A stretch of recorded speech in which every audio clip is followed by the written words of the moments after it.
दुनिया के सबसे ज्यादा तेज तरार विदेश मंत्रियों में से एक एस जयशंकर, जिनके द्वारा इस दौरान समरकंद में एससीओ शिखर सम्मेलन में हिस्सा लिया।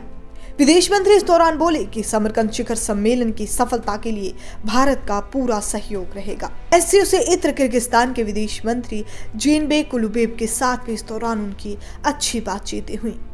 आपको बता दें कि राजनीति, विकास सहयोग, शिक्षा, कनेक्टिविटी और फार्म को लेकर भी उनकी साझेदारी पर कई बड़ी बातें हुई। इस दौरान ताशकंद में मीटिंग के दौरान उनके द्वारा कोविड महामारी पर भी प्रकाश डाला। उनके द्वारा बताया कि कोविड महामारी और यूक्रेन संघर्ष से व्यवधानों के कारण दुनिया ऊर्जा और खाद्य संकट का सामना कर रही है। इस पर उनके द्वारा तत्काल ध्यान देने की बात कही।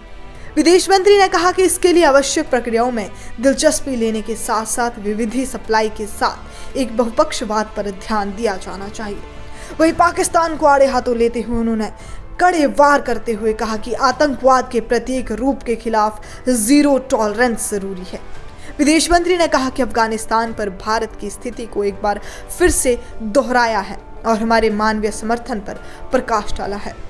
उन्होंने कहा कि हम गेहूं, दवाएं, टीके और कपड़ों की पूरी मदद कर रहे हैं। इस दौरान देखने वाली बड़ी बात यह रही कि शंघाई सहयोग संगठन विदेश मंत्रियों की बैठक में चीन और पाकिस्तान के विदेश मंत्रियों से एस जयशंकर ने मुलाकात नहीं की। भारतीय विदेश मंत्रियों की मेजबानी उज्बेकिस्तान, किर्गिस्तान और तजाकिस्तान के विदेश मंत्रियों द्वारा की गई।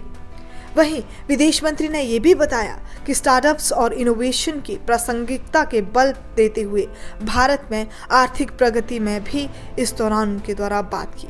साथ ही साथ पारंपरिक चिकित्सा के सहयोग एससीओ सदस्यों के सामान्य हित में भी उनके द्वारा बड़ी बातें की गई। भारत और पाकिस्तान के रिश्तों को लेकर ये इस वक्त बड़ी खबर थी। दुनिया के सबसे ज्यादा तेज तरार विदेश मंत्रियों में गिने जाने वाले भारतीय विदेश मंत्री एस जयशंकर ने एक बार फिर से भारत की ताकत दुनिया को दिखा दी। अमेरिका और यूरोपीय देशों की आंखों में आंखें डालकर जवाब देने वाले एस जयशंकर के सामने इस बार पाकिस्तान के नौसिखिए विदेश मंत्री बिलावल भुट्टो निपट गए और फिर क्या कुछ हुआ ये तो आपने देख ही लिया। लेकिन इसी तरह के और तमाम वीडियोस के लिए आप जुड़े रहिए इंडिया न्यूज के साथ।